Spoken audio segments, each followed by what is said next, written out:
नमस्कार मित्रों, आज हम कंप्यूटर के कुछ महत्वपूर्ण प्रश्नों को देखेंगे जो विभिन्न परीक्षाओं में जैसे सुपर टेट में और एसएससी चंडीगढ़ में पूछा जाता है।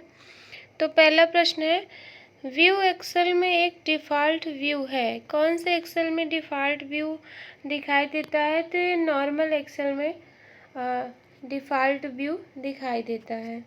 नेक्स्ट है, सीडी का पूरा नाम क्या है? सीडी का फुल फॉर्म पूछ रहा है।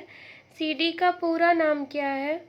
Compact disc, code disc, compact drive, chip disc. तो इसका फुल फॉर्म है कॉम्पैक्ट डिस्क। कंप्यूटर के किस हिस्से का प्रयोग संगणना एवं तुलना के लिए किया जाता है? ALU, control unit, disk unit, modem. किसका काम गणितीय संगणना, गणितीय क्रियाओं को करने के लिए किया जाता है? तो ये एएलयू, अरिथमेटिकल लॉजिकल यूनिट, इसका काम होता है गणना करने का। सीपीयू में पी से क्या तात्पर्य है? सीपीयू में पी से क्या तात्पर्य है? Processor, process, processing, processed. तो सीपीयू का फुल फॉर्म होता है कंट्रोल प्रोसेसिंग यूनिट। सीपीयू का फुल फॉर्म होता है कंट्रोल प्रोसेसिंग यूनिट। तो इसमें जो पी है उसका अर्थ होता है प्रोसेसिंग, उसका अर्थ होता है प्रोसेसिंग। और ये सीपीयू जो है ये कंप्यूटर का ब्रेन या मस्तिष्क कहा जाता है। ये अरिथमेटिकल लॉजिकल यूनिट और कंट्रोल यूनिट दोनों का मिला हुआ रूप सीपीयू है।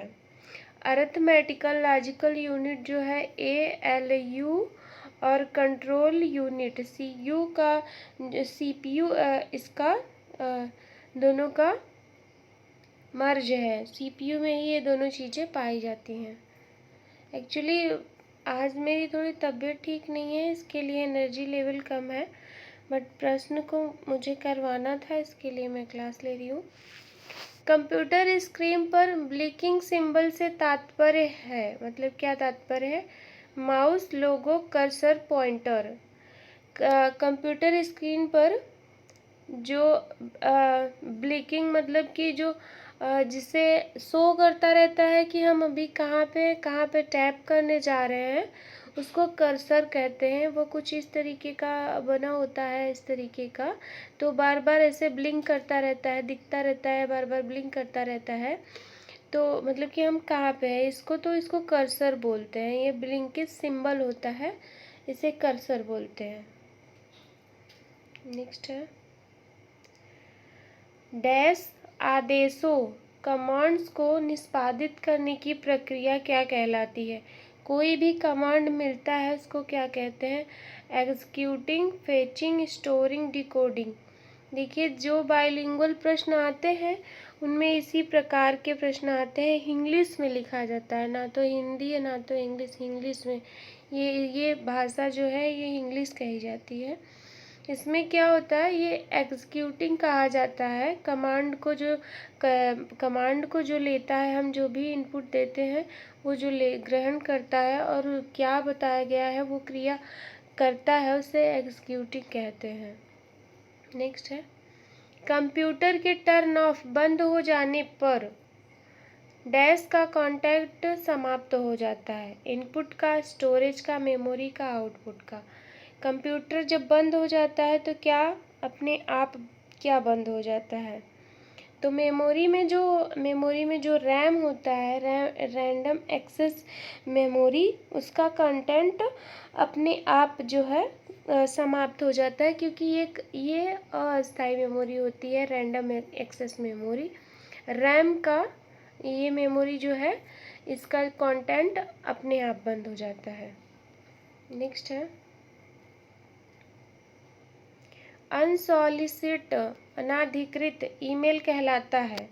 इसका मतलब ये है कि जो हमारी इच्छा के विरुद्ध, मतलब हमें वो मेल जो हमने ना किसी हमारे जान पहचान ने भेजा, ना ही तो हमने किसी को भेजा, वो उसको कहते हैं जो वेस्ट चीज़ें होती हैं, जो ऐसे ही कंपनी की तरफ से या किसी ऐसे स्कैम के तरफ से या किसी फ्रॉड के तरफ से जो आ जाता है अनसॉलिसिट, अनाधिकृत, जिसको हमें नहीं पता कि वो कहाँ से आ जाते हैं, तो उसको क्या कहा जाता है, वो स्पैम ईमेल कहलाते हैं। वहाँ ईमेल वाले पार्ट में, इनबॉक्स में स्पैम ईमेल का भी वो एक फ़ोल्डर होता है। वहाँ जो स्पैम होता है, मतलब वो यूजर्स को ऐसे ही अंधाधुंध कमर्शियल वाले कंटेंट और जो ऐसे वो एडवर्टाइजमेंट के आ जाते हैं, वो वाले स्पैम कहलाते हैं। नेक्स्ट है, कंप्यूटर के स्विच ऑफ हो जाने पर किस प्रकार की मेमोरी का डाटा या कंटेंट समाप्त हो जाता है। तो ये है रैम का, जो ऊपर दिया गया था कि कहाँ की मेमोरी का कहाँ कौन सा पार्ट स्वतः समाप्त हो जाता है, तो रैम मेमोरी का डाटा स्वतः समाप्त हो जाता है। रोम का नहीं समाप्त हो जाता, ध्यान दीजिएगा, रोम है, कैच है, डायनामिक है, तो इनका नहीं समाप्त होता, केवल रैम का समाप्त होता है। नेक्स्ट है, डैश को कंप्यूटर द्वारा सूचना में परिवर्तित किया जाता है। प्रोफेसर, पिक्चर्स, अल्फ़ाबेट, डाटा, किसको कंप्यूटर के द्वारा सूचना में परिवर्तित कर दिया जाता है। तो इसका सही जवाब है डाटा को। कोई भी डाटा जब इनपुट किया जाता है तो वो जाके वहाँ पे कंप्यूटर को बताता है कि क्या चीज़ आया है, उसको कंप्यूटर अपने हिसाब से परिवर्तित कर लेता है। तो धन्यवाद आप सभी का।